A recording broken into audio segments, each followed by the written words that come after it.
fenomena pengembaraan ini. Dan ingat, waktu ayat ini diturunkan, manusia belum sampai mengetahui bahwa bumi ini bulat. Iya kan? Kapan manusia baru tahu bahwa bumi ini bulat? Kan belum terlalu lama. Iya kan? Belum terlalu lama, baru sekitar 5 abad yang lalu. Itu pun melalui pertengkaran antara para ilmuwan dengan gereja. Ya kan? Tapi bagaimana manusia bisa sampai pada pengetahuan itu? Itu pengembaraan. Efek pengembaraan. Dan salah satu, kalau Anda baca sejarah Columbus waktu dia menemukan Amerika itu, yang menemaninya itu satu orang Arab dari Spanyol, namanya Ibnu Majid. Itu menemani beliau. Dan banyak lagi. Dan karena itu buku-buku geografi dalam warisan literatur Islam itu juga sangat banyak. Misalnya mungkin ini, mumpung Anda semuanya di Mahat Ali semua, Anda cari lagi di Google ini bisa dapat, misalnya. Cari satu nama, namanya Yaqut Al-Hamawi. Anda akan dapat bahwa Yaqut Al-Hamawi ini menulis sebuah buku judulnya Mu'jamul Buldan, ensiklopedi negeri-negeri. Buku sejenis ini dalam sejarah Islam itu sangat banyak. Tapi, saudara-saudara sekalian, itu sebabnya waktu Nabi sebelum menjadi Nabi itu punya sejarah perjalanan ke Syam. Makanya pengetahuan geografinya sangat bagus. Jadi waktu mereka terlibat dalam peperangan, dia tahu di mana kita berada untuk melawan musuh. Dia tahu. Rasulullah SAW paham dengan baik letak geografi itu. Kalau kita ingin memimpin Indonesia, kita juga perlu punya pengetahuan geografi. Sayangnya, pelajaran geografi adalah pelajaran yang paling tidak diminati kita SMP dan SMA. Iya kan? Itu sebabnya kita semuanya ini, orang-orang Islam khususnya, itu punya kelemahan dalam berpikir ruang. Saya kasih contoh misalnya, kota untuk menampung penduduk ini berkurang. Jadi kalau Anda memimpin Indonesia dan tidak punya pengetahuan tentang urban management, mengelola kaum urban ini, disebabkan pengetahuan geografi kita tidak bagus, kita pasti punya masalah. Ini ilmu yang kedua. Ilmu yang ketiga itu sejarah. Makanya penting bagi kita nonton film sejarah. Abu Bakar disebutkan para sejarawan menulis tentang apa sisi struktur pengetahuan Abu Bakar itu, apa yang paling kuat dalam pengetahuan. Beliau disebutkan kana a'laman nas bil ansab. Beliau adalah orang yang paling tahu nasab orang-orang awam. Maksudnya sejarah. Nah, kita umat Islam, tadi Gus Solal cerita ke saya waktu kita lagi makan tadi, bahwa kenapa tidak banyak yang tahu tentang resolusi jihad itu. Karena yang menulis sejarah kita orang lain, bukan kita sendiri. Sekarang kita punya kesempatan bikin film, kita munculkan sejarah yang sebenarnya.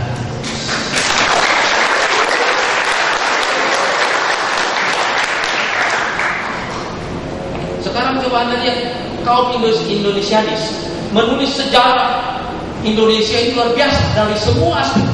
Kita sendiri orang Indonesia tidak menulis sejarah kita sendiri. Makanya orang Indonesia itu punya masalah dalam struktur berpikirnya yang disebut dengan mereka tidak punya kemampuan berpikir sekuensial. Putus-putus cara berpikirnya.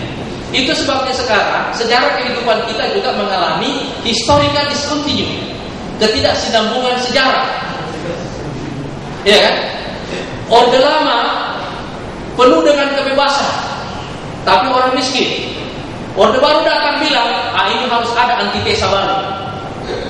Kebebasan ditutup, yang penting pembangunan. Bukan ada masalah. Kita ini manusia bukan buruk. Kalau kita bisa makan, kita tetap perlu bicara. Iya kan? Tapi kalau kita bisa bicara, tidak bisa makan, itu juga bahaya. Pasti kita bertengkar bicaranya. Kalau kita bicara dalam keadaan kenyang, kita biasanya agak hemat waktu bicara. Iya kan? Tapi sejarah kita adalah sejarah yang terputus. Orde baru adalah antitesa terhadap orde lama. Dan sekarang reformasi datang.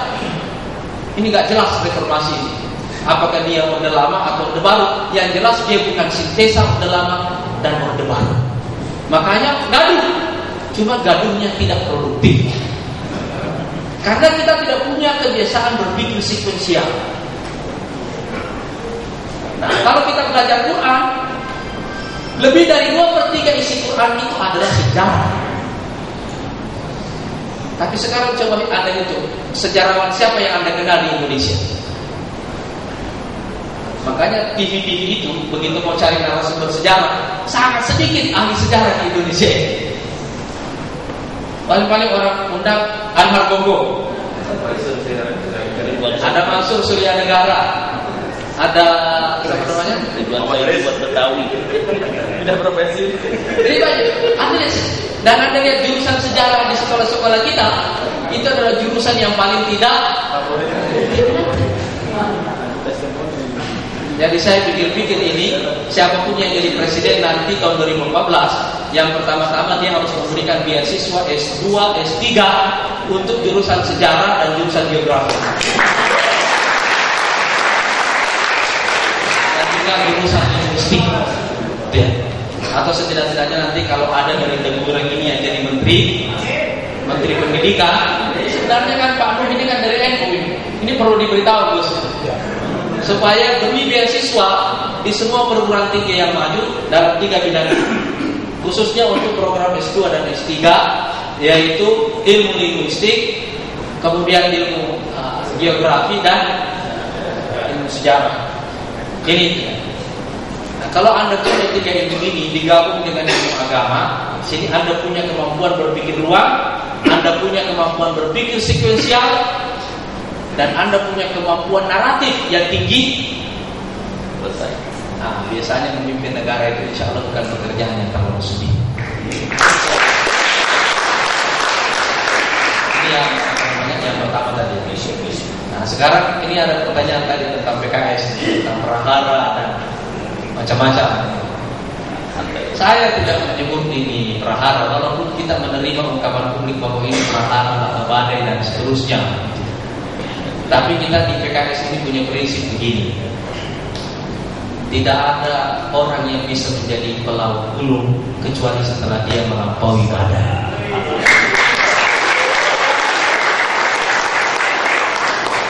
Jadi sudah benar tadi kata Gus Solah dalam sambutannya tadi, PKS harus bisa melalui badai ini. Iya kan? Saya suka membuat perumpamaan yang lain. Kalau kita ingin menyambut fajar, kita mesti bisa menembus gelapnya malam.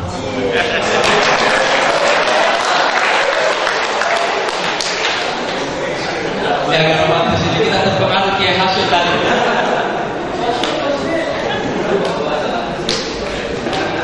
Soalnya tadi ibu ini buat ibu apa namanya? Mana baru. Jadi tadi saya tanya teman-teman setelah nonton film ini, apa yang paling berkesan dalam seluruh adegan itu? Katanya jawaban Kiai Hasyim terhadap pertanyaan istrinya. Apakah kau menyebutku dalam doamu?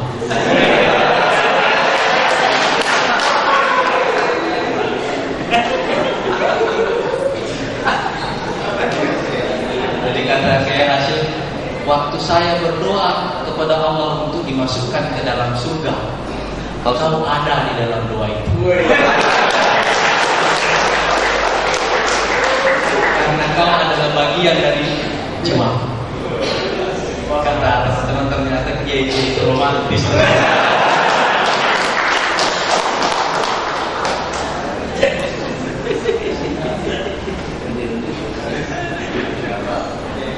Jadi buat kita di PKS ini justru berkah. Karena kenyataannya sebelum peristiwa ini elektabilitas PKS justru turun.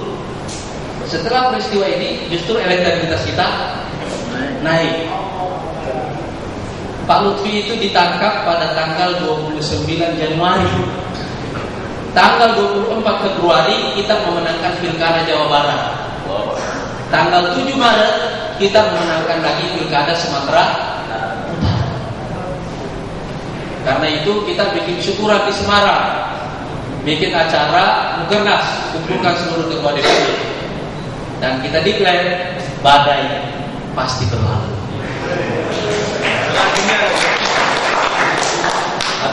kita kumpulkan lagi seluruh kader PKS di seluruh dunia, termasuk yang dari Amerika, dari Rusia, dari seluruh Eropa, Timur Tengah, kita kumpulkan di Istanbul. Nah, acaranya kita bikin di Selat Bosporus, di atas kapal yang menyatukan Asia dan Eropa selat itu.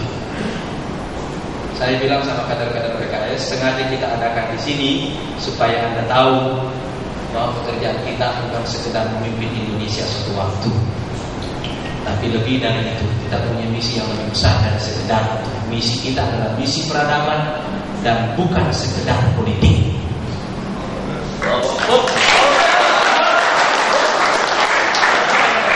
Jadi ini kita kita anggap ini justru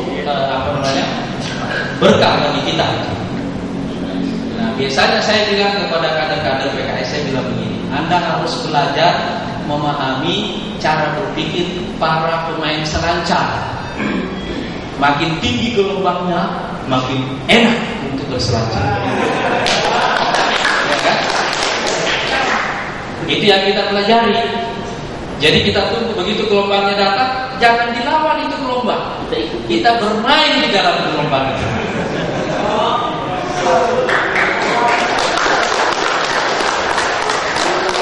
Misalnya dari kasus ini sekarang kita mengangkat satu agenda reformasi hukum. Nah, ini juru bicaranya Pak Fahri Hamzah. Nah, ini dari kasus ini kita ingin menjadikan kasus ini sebagai panggung untuk menyampaikan pikiran-pikiran besar PKS tentang konstruksi ketatanegaraan kita dan reformasi hukum yang harus kita lakukan.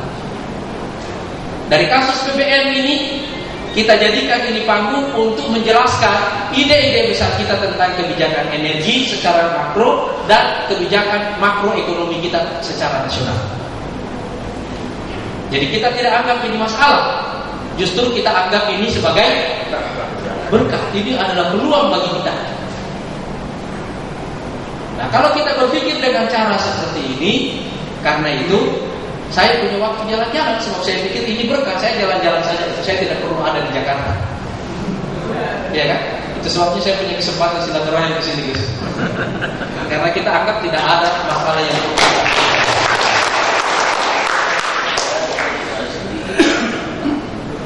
dalam konsep ini juga, sekarang apa yang kita siapkan untuk pemenangan 2014? Saya tahu sekarang ini orang-orang tidak percaya pada partai politik. Tadi ada yang agak rasional di sini tadi saya katakan, yang rusak itu oknum, bukan partainya. Itu sudah benar. Tapi saya tahu masyarakat kita sekarang ini mendapatkan kampanye anti partai yang luar biasa. Jadi saya bilang sama caleg-caleg PKS kemarin di Surabaya, saya kasih pengarahan kepada calon anggota dewan. Apa yang kita lakukan kalau orang tidak percaya pada omongan kita? Nah, saya bilang kalian tidak perlu mengumbar janji, karena orang tidak percaya pada para politisi. Bahkan ada anekdot begini, ini anekdot besar. Ada seorang wanita sudah menikah 3 kali dan masih perawan.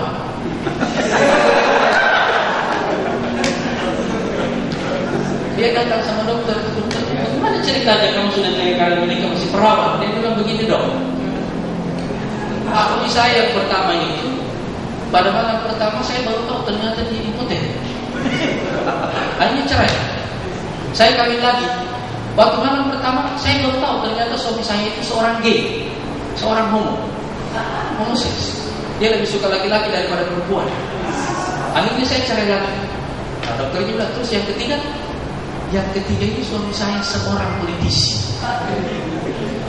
Kan tidak impoten dan tidak gay. Iya, tidak impoten dan tidak gay. Tapi setelah kawin dia janji-janji mau datang, tidak pernah datang.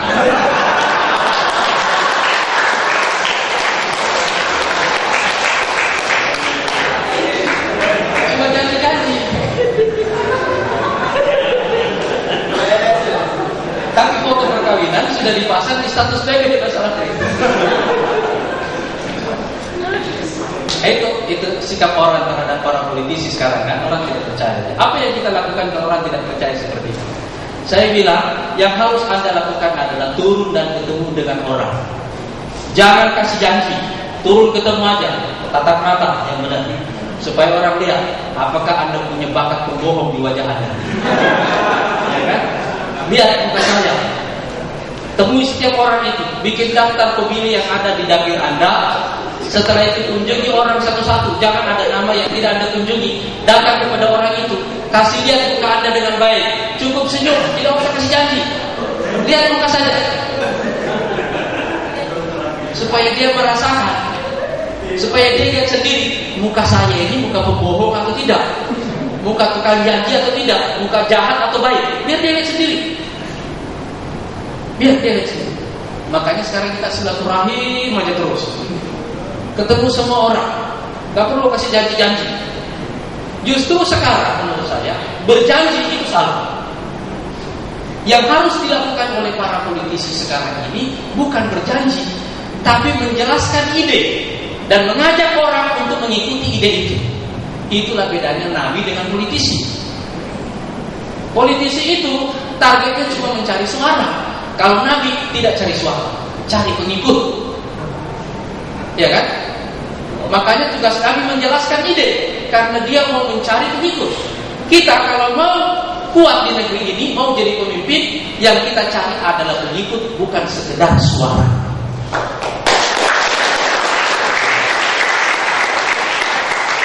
Jelas? Karena itu ada dua cara yang harus kita miliki. Yang pertama adalah narasi idenya itu sendiri. Yang kedua sentuhan, turun ke bawah, jelaskan kepada orang, ngobrol baik-baik, datang ke warung kopi, ikut ronda-ronda di malam hari. Nah cuma ada jeleknya kader PKS, kurang gaul. Ya kan? Habis sholat isya dia tidur. Padahal orang masih melek ikut ronda-ronda, tidak mau ikut kongko-kongko dengan orang. Saya bilang sekarang kader PKS harus jauh lebih gaul daripada sebelumnya. Buka hati, buka mata, buka pikiran. Jalan dengan orang, ikut duduk sama orang, ngobrol-ngobrol, nggak usah kampanye, ikut saja ngobrol-ngobrol di situ, main halma, main catur, ikut dengan orang, ikut di warung kopi dan seterusnya, ikut main-main dengan orang, ya kan? Nggak usah kampanye, nggak usah bikin panggung besar-besar, datang aja terus seperti itu, insya Allah orang akan melihat kalau Anda itu, kata Rasulullah SAW, orang baik itu seperti parfum, ya kan? Kalau Anda datang kepada orang, orang pasti merasakan kebaikan Anda, karena parfumnya wanginya menyebar, ya kan? Dan orang jahat itu seperti api, orang mendekat kepada Anda, orang terbakar, ya kan? Jadi kita turun saja ke masyarakat seperti itu. Tidak ada teori yang terlalu muluk-muluk, nggak ada. Apalagi kasihan juga PKS tidak bisa biaya iklan terlalu banyak. Seperti partai-partai lain. Jadi andalannya memang temu muka. Dan menurut saya temu muka ini jauh lebih efektif, karena ini yang akan menunjukkan kepada masyarakat bahwa kita ini adalah pemimpin yang autentik, bukan pemimpin palsu.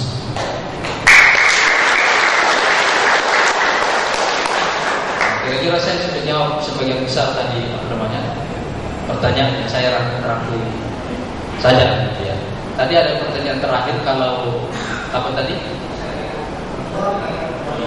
Syariah tadi. Jadi soal ekonomi tadi. Jadi kalau kita melihat sekarang ini di seluruh dunia sekarang ini, sistem ekonomi syariah mulai dipandang sebagai sebuah solusi bagi ekonomi konvensional. Tapi kalau umat Islam belum bisa membuat perbankan yang mandiri seperti yang dibuat oleh bank konvensional yang membuat cabang syariah, itu lebih karena memang akumulasi permodalannya memang masih lemah. Tetapi setidak-tidaknya sebagai sebuah sistem ini sudah diterapkan di seluruh dunia. Artinya para pelaku ekonomi konvensional juga percaya bahwa cepat atau lambat sistem mereka ini tidak lagi kompatibel dengan kehidupan manusia sekarang dan di masa yang akan datang. Jadi memang mereka sekarang sedang mencari solusi, tetapi menerapkan satu sistem ekonomi dalam skala yang masif itu memang membutuhkan waktu. Membutuhkan waktu. Tetapi saya percaya insya Allah ini akan berjalan. Apalagi undang-undang tentang perbankan syariah di Indonesia sudah kita selesaikan. Saya di Komisi 11 dan pada periode itu undang-undang ini diselesaikan, termasuk diantaranya adalah undang-undang suku. Jadi kita ini masalah, insya Allah ini masalah waktu saja. Kita akan tumbuh, insya Allah, tumbuh dalam satu situasi di mana sistem ekonomi syariah akan menjadi solusi bagi krisis ekonomi global yang sekarang ini sedang dihadapi oleh manusia. Saya kira ini saya sudah menjawab, mudah-mudahan saya sudah jawab semua ya. Karena tadi ada pertanyaan saya gabung menjadi satu. Mudah-mudahan insya Allah ini bisa meyakinkan Anda semuanya dan menjawab semua pertanyaan-pertanyaan ini dengan baik. Wallahul muwaffiq ila aqwamit thoriq. Assalamualaikum. Baik, sepertinya cukup luar biasa dari Sang Anis Batam. Sudah cukup kira-kira ya? Cukup. Baik, terima kasih kepada Gus Salahuddin Mankir, Sang Anis Batam, Taufik Ridho, Hemi Wahyunianto yang telah menemani seluruh hadirin yang sehingga sampai selalu ini. Semoga ini bermanfaat dan saya kembalikan kepada wawancara. Silakan. Untuk acara berikutnya doa Jumatan Penting Bapak Kiai Haji Mutahharun dihadirkan. Assalamualaikum warahmatullahi wabarakatuh.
Wassalamualaikum warahmatullahi wabarakatuh.